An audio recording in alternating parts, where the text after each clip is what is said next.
A good chunk of it, there is heat advisories, mostly out towards our west. We may have ourselves some heat advisories headed away this weekend with a heat index approaching dangerous levels. We'll talk about that with our alert days coming up. Right now on News Channel 6 at 4, a busy day for Columbia County fire crews as they get called to a blaze on Fury's Ferry Road. We'll have an update on the investigation. Plus, beating the heat, where you can go to stay cool. And beer to go. A new law giving South Carolina breweries a big boost as News Channel 6 at 4 starts now.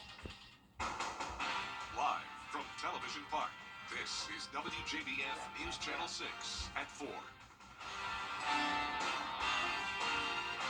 Well, good afternoon, everybody. I'm Brad Means. We do appreciate you joining us. I'm Jenny Montgomery. Coverage you can count on begins with firefighters still working to find out what caused a large fire in Martinez this morning. Yeah, they were busy out there for sure. An abandoned home just off Fury's Ferry Road and Twin Lakes Drive caught fire. There's Hannah Latier live at the scene where crews got it put out a few hours ago. Hannah. Yeah, Brad, the battalion chief for Columbia County Fire Rescue tells us the house was completely engulfed in flames when crews arrived. Smoke could be seen from neighboring counties, affecting traffic. Fury's Ferry Road was closed for at least an hour while fighters battled that blaze. Neighbors tell me they see people walking into the woods near the house often. When I'm traveling Ferris Ferry, I'll see people walk up in the woods with backpacks on. I don't know if they stay there all the time or they just frequent the area. But yeah, I do see people go in and out of the woods in that area. Roads are back open now, and we'll keep you updated with any new information. Live in Martinez, Hannah Latier, WJBF News Channel 6. A convenience store clerk is dead after being shot during an armed robbery in Rennes last night. 2 teenagers are now in custody on multiple charges. Investigators say the 2 suspects walked into Jackie's on Waynesboro Highway. One of them went inside. The second suspect stayed in the store, walking behind the clerk's desk, and according to the GBI shooting the clerk, the victim is identified as 36-year-old Mandeep Singh from Augusta. Investigators say after the shooting, Singh and the second suspect left the store and then came back in and took cash out of the register. Both suspects then ran off. They were captured a short time later. They're at Augusta RYDC facing murder and armed robbery charges. The alleged shooter also facing a weapons charge. The Richmond County Coroner's Office also investigating a deadly shooting. Here's what we know. It happened Wednesday on Woodcrest Drive in Augusta. The victim, 30-year-old William Wolf. Deputies say he was shot at least once. 16-year-old Bernard Freeman Jr. there, charged with murder, and he is being charged as an adult in this case. And turning our attention now to the outside, things are really heating up. Yeah, but expect for Saturday and Sunday with our Viper 6 alert days in just a few minutes. Jenny, Brand. All right, Tim, thanks so much. If you've been outside for just 5 minutes, you know how hot it is, and it's only the beginning, as Tim was saying. That's why local leaders have you covered on cooling centers. Bria Smith has more. Things are heating up here in the CSRA with temperatures nearing the triple digits, and local community leaders have a plan to keep you cool. News Channel 6's meteorologists say while Georgia is coming in on the tail of the heat wave many other states have already seen, we still will see the heat index reaching high numbers. May Park is one of the many available cooling centers in Augusta. Have bottled water that we offer to them, if they need something to drink, or to take with them once they cool off. We do have citizens who come in and wait for the bus to come in and cool off to sit in. What I see mostly are the homeless that come in and need somewhere. Once they leave the shelter, they need somewhere to come in. They come in periodically to want to cool off. If you or someone you know might need assistance or just a cool place to be, visit WJBF.com to find out more on the resources available to you. In Augusta, Bria Smith, WJBF, News Channel 6. Augusta commissioners looking at giving an old park a new name. Commissioners debating renaming Riverwalk for the 2 mayors who planned it and built it. Mayors Ed McIntyre and Charles Devaney. This afternoon, they voted to start the process to drop Devaney's name and name it solely after Ed McIntyre. A public hearing will be held before the final vote. Well, happening tonight, the Columbia County Planning Commission asking for your opinion on a 24-hour gas station that could be coming to Martinez. The public hearing starts at 6 o'clock tonight at the Evans Government Center Auditorium. 4 candidates vying to represent the special election primary set for August 15th, and then the general is October 17th. Well, there's good news for beer lovers. A new South Carolina law makes it easier for you to bring your favorites home. Taylor Maresca explains the benefits for businesses. Tidal Creek Brew House is in the Market Common in Myrtle Beach. They've been around for about 3 years, opening right at the start of the COVID-19 pandemic. Obviously, it wasn't the best time to open during COVID, but we had a good experience and a really strong following. Now the Tidal Creek experience is getting even better thanks to a new law. The South Carolina Craft Beer Economic Development Act, S566, increases the amount of to-go orders customers can get from their favorite craft breweries. Previously, people were only allowed to take home 288 ounces per day, the equivalent to about a case of beer. Now they can take 864 ounces home per day. That's equivalent to 3 cases or a keg. Adrian Sawchuk, co-founder and CEO of Tidal Creek Brewhouse, says this law is already proving beneficial for business. Absolutely, yeah. We've got sales of larger amounts of canned product as well as singles. People would often want to buy more than 3/4 of a case, and so we would ask them to come back the next day to do that. Another thing the law includes is bonded transfer between facilities. This means brewers can easily move their product to other breweries they own in the state. Sawchuk says all of this is a step in the right direction, but there's even more he's hoping for in the future. The majority of the states in the country have a right to self-distribute, typically below a certain volume amount. And that not only helps the breweries, but it also helps the distributors. Sawchuk says they have seen many customers take advantage of the new law since it was passed. Coming up, preparing for the 4th of July holiday weekend. Yeah, what troopers and the DNR want you to know to stay safe. Stay with us.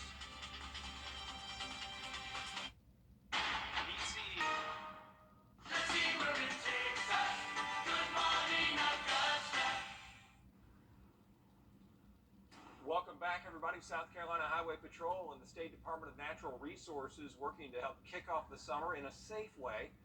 They have a partnership, and the goal is to keep people safe all holiday season long and throughout the rest of the year. Taylor Farmer reports. Both agencies tell us July 4th marks the halfway point of what they call the 100 deadliest days of summer. With people traveling, several accidents, both fatal and non-fatal, are reported.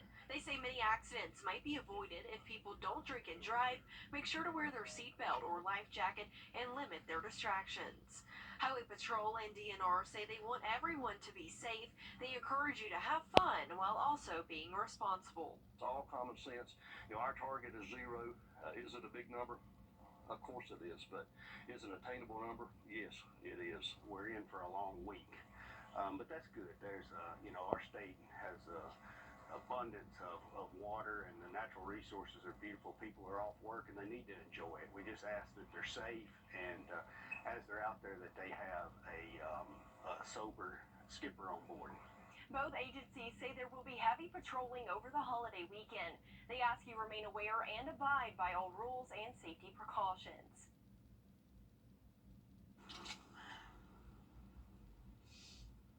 Authorities in Georgia and North and South Carolina are ramping up enforcement on boating safety on lakes, rivers, and other waterways as we approach Independence Day weekend.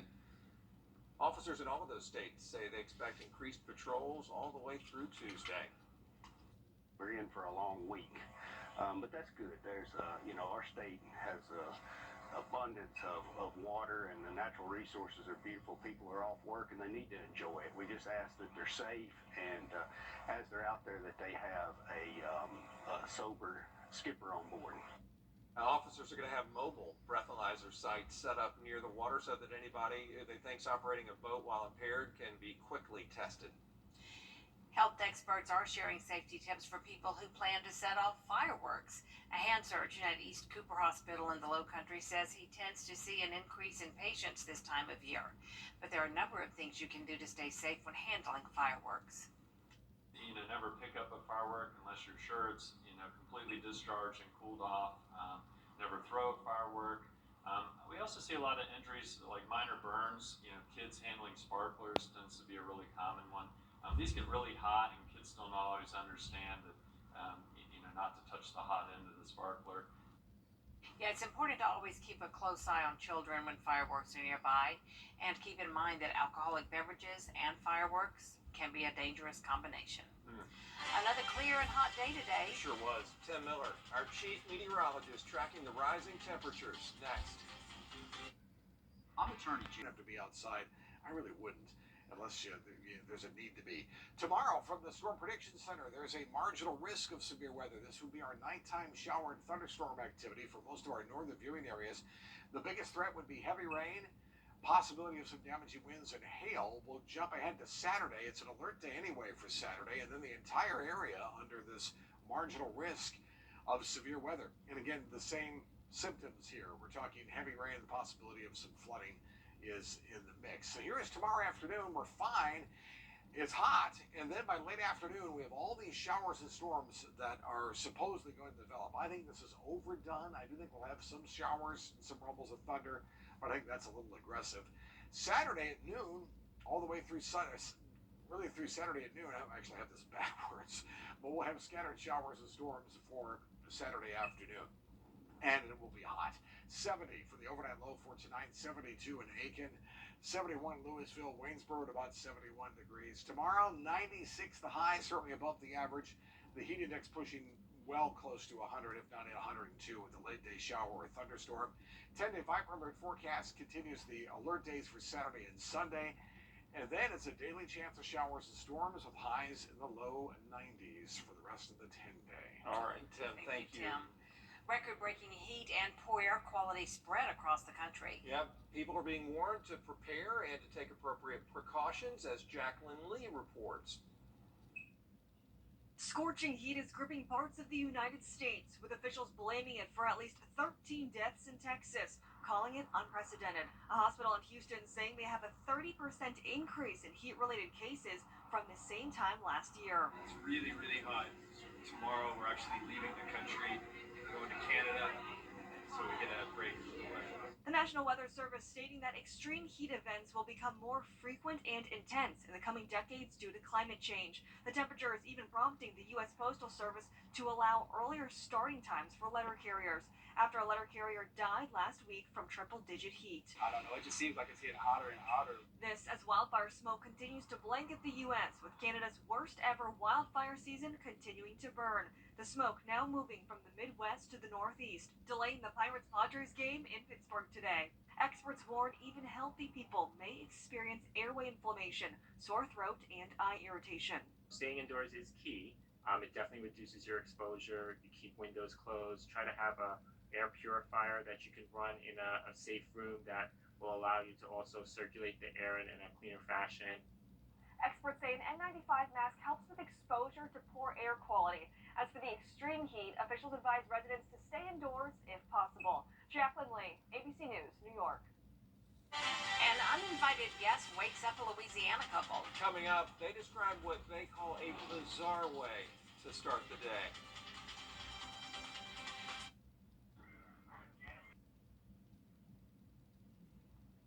We've all heard noises in the night at home. Yeah, but a Louisiana couple had a really scary experience when it comes to something knocking in the night, as Dawson D'Amico reports. It was quite an experience. We're getting the full Cajun experience. Dawn and Jan Schultz were woken up in the middle of the night by their 7-year-old dog Panda, who sensed something was wrong. Our dog Panda growled, a deep throat grumble, and woke my wife up, and she tapped me and said, "I think there's somebody in the house."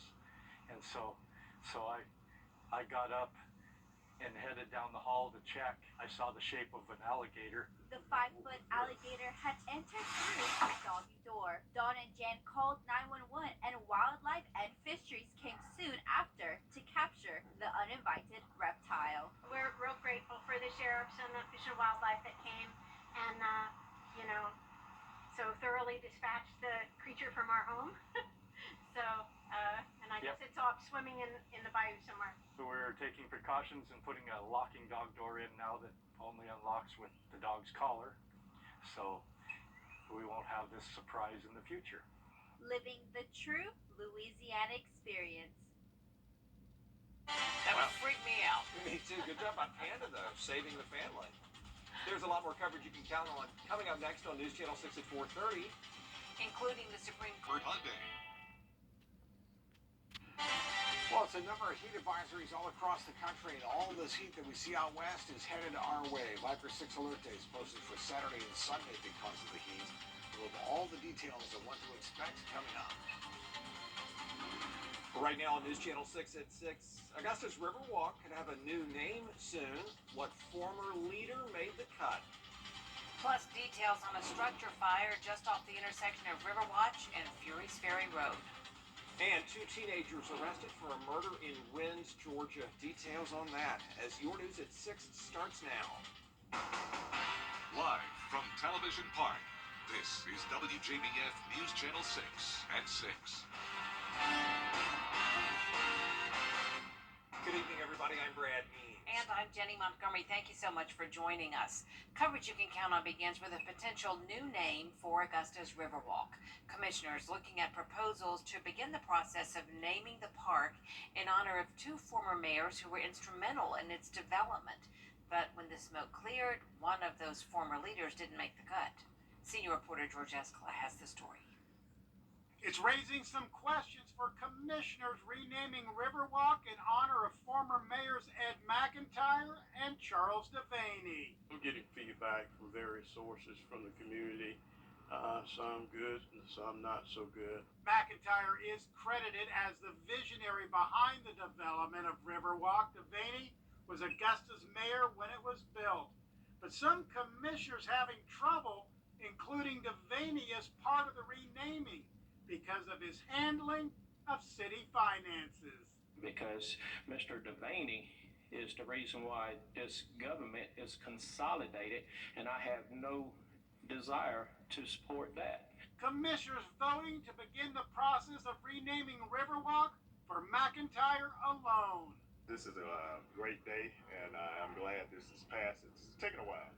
I worked on this a couple of years ago, probably about 10 years ago, and then a couple of commissioners picked it up. More than 40 years have passed since Ed McIntyre came up with the idea for Riverwalk, but he was also charged with extortion while in office and sentenced to federal prison.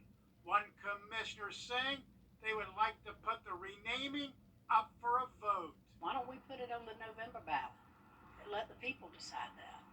We talk about how we need to be transparent and involve the citizens of Augusta Richmond County. The process will include a public hearing so taxpayers will get a chance to say if they support renaming Riverwalk for Ed McIntyre and just Ed McIntyre.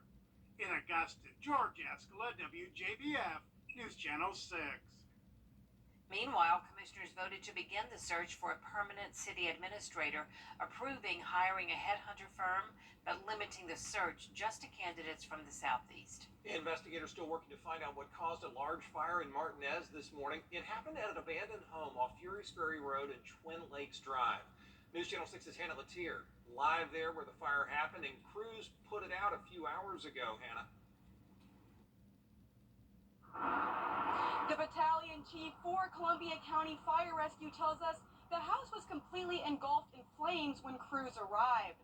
Smoke could be seen from neighboring counties, affecting traffic. Fury's Ferry Road was closed for at least an hour while fighters battled that blaze. Neighbors tell me they see people walking into the woods near the house often. When I'm traveling Ferris Ferry, I'll see people walk up in the woods with backpacks on. I don't know if they stay there all the time or they just frequent the area. But yeah, I do see people go in and out of the woods in that area. The roads are back open now, and we'll keep you updated with any new information. Live in Martinez, Hannah Latier, WJBF News Channel 6. All right, Hannah, thank you for that. A convenience store clerk is dead after being shot during an armed robbery in Rennes last night. 2 teenagers are now in custody on multiple charges. Investigators say the 2 suspects walked into Jackie's on Waynesboro Highway. One of them went outside, and the GBI says the other stayed in the store, walked behind the counter, and shot the clerk. The victim is identified as 36-year-old Mandeep Singh from Augusta. Investigators say after the shooting, the second suspect took cash out of the register and ran off with the other suspect. They were captured a short time later. Both are at Augusta RYDC facing murder, weapons, and armed robbery charges. It is time now for a first check of the weather. The cooling center nearest you. A local veteran is expanding her business, and it's all thanks to a grant she received last July. Alice Garner owns Garner's Sweet Dreams, a cupcake kiosk in the Augusta Mall. Now, less than a year later, she's opening her second location, this one in Columbia County. Garner says the business is about more than just making a living. But I really want to leave a legacy for my kids. I started off really coming into this world, me and my family, we really had nothing. So my goal is to leave something for my kids and then their kids so they can have something that's theirs. A ribbon-cutting ceremony was held today, and Garner will host a grand opening celebration Saturday starting at 10 a.m. Our chief meteorologist, Tim Miller, back with us now. And Saturday will be a great warm day to kick off a business. Right, exactly. We had a nice, sweet little cupcake could go really good. Sure, right? cool you off. That was a nice